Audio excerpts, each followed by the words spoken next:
Hey, what's up everyone? And thanks for joining Upstream Fly Guy. Today we're going to take a closer look at a fly I started really working with here this season in PA. Coined the name Rick's Goldilocks Nymph. Just has the right amount of gold in it where it really flashes. The reason I developed this is it's having not necessarily difficulty, but not the greatest success with some sulfur nymphs in the PA area. So kind of took it on myself to build out something similar to a thread Frenchie, but has a pretty cool variation that I find the fish appreciate a little bit more. Go ahead and show you towards the end a couple 20-inch trout I've caught with this bad boy. But without further ado, let's go ahead and jump into it. So I'm going to start off here. I always use a 450 Hannock jig hook. Really just has a wide gap there, and fish retention just amazing. Also have a 3.3 millimeter tungsten bead head in a gold style. Again, as probably you guys are well aware at this point, everything on this fly is supposed to be pretty much yellow and or gold. In that note, the thread I'm using, it's in primrose color, so basically a light yellow, which, as obviously most sulfurs are either light cream, some could be light orange, but that tends to work pretty well as the body material. Moving on to the tail, have a Coq de Leon feather here, and I'm going to go ahead and cut off 2 or 3 fibers. Beauty of a mayfly is they really don't have more than 2 or 3 pieces to the tail, so we want to make sure that to be realistic to what a sulfur is, we're keeping that pretty consistent. So on this one here, I got 3 feathers on there, which is going to work just fine. And go ahead and secure that in place. Try not to add too much bulk on your thread the first time through. The next set here is actually where we're going to add a little bit of some girth to it. Now following that, I always use a UTC. It looks really like a flashy gold, but it's called, I guess it's hot yellow. You can use gold for this, it's just, in my opinion, it doesn't pop as much. With the UTC brand, I think the hot yellow honestly just stands out a little bit better. So go ahead and put that in the eye of the bead, and then really just work that down towards the tail. Try not to get it to where your tail of your nymph starts getting impacted by the wire. Give yourself a little bit of room there, especially with the wide gap hooks. If you go too far, it's just gonna throw off the placement of your tail. And here's where we're gonna add in more of that build up. So go ahead and honestly give it some wraps around. Try and cover in as much of that wire as possible. When you're at a good place there, go ahead and pull that wire around for the first wrap and try and get it close to the tail out as possible.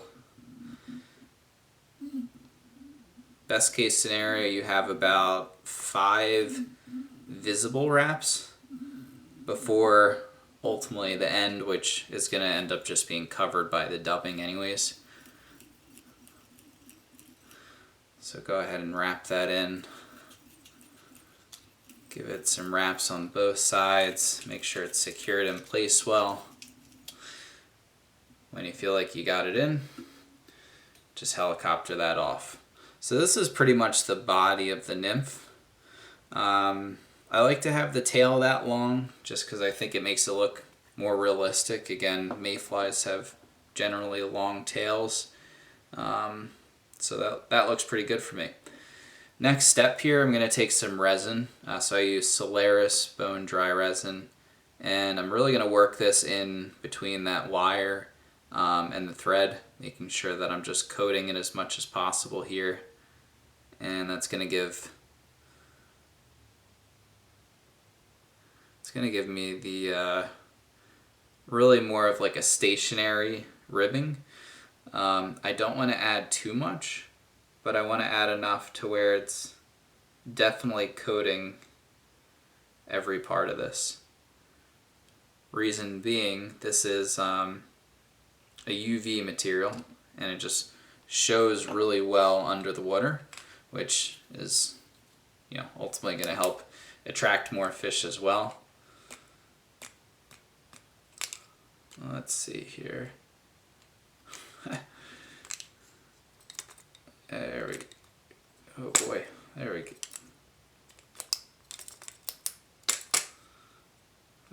There we go.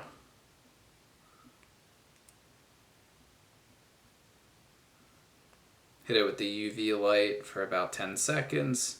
As you can see, I probably need a new one for mine, or a new battery.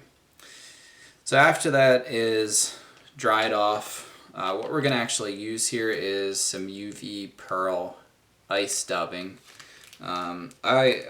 Honestly, I haven't started using this as frequently as I should have, but now that I've started using it, I just can't stop. I did something similar with like a March brown pattern, and it just has been working remarkably great. So go ahead, don't put on a whole lot, but just add enough where for the collar of the nymph, you're going to have something to work with. Additionally, have some Vivus pearl tinsel, and we're actually going to use this. So this is kind of where I branched off from the traditional thread Frenchie. So I have a piece here in my hand. I'm going to actually secure it onto the fly, work down a little bit, and now I'm going to add in that collar. I may need a little bit more of dubbing just because I like it to kind of act like a little bit more of some wings for a sulfur. So the more the better, just don't overdo it, and I like to give it a couple wraps through. So now I'm going to take that pearl tinsel, I'm going to bring it up towards the bead, I'm going to wrap that in place,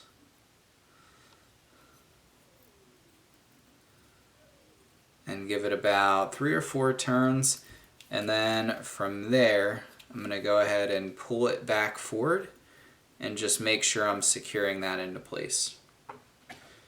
When you notice it's up a little bit, go ahead and snip that off, whatever excess you have. I'm going to show you guys this. It's going to be a little bit difficult potentially to see, but you should be able to see that wing casing in kind of like a pearl. It's almost pearlescent. And the beauty of it is, since the dubbing, the ice dubbing, is a UV pearl ice dubbing, contrasting with the pearl tinsel, it just, I think the fish it really stands out to them, and honestly they just seem to genuinely like it. Again, I'll show you some pictures here shortly of some 20-inch trout I caught with this recently. So at the end, just go ahead and throw on some glue, give it a couple wraps around, whip finish that to close it off, and there you have the Rick's Goldilocks nymph. I will say it is just right. This thing seems to be working really well for me here in Pennsylvania. Would strongly encourage you, if you have a sulfur hatch coming up soon, definitely add it. If you have a light Cahill hatch coming up soon, I would just replace this yellow with like a beige color, and you're definitely in business there. So thanks everybody for joining. I do sell this on Etsy. Otherwise, you can visit my shop at upstreamflyguy.com. Don't forget to hit subscribe. I'll see y'all next time. Stay fishy.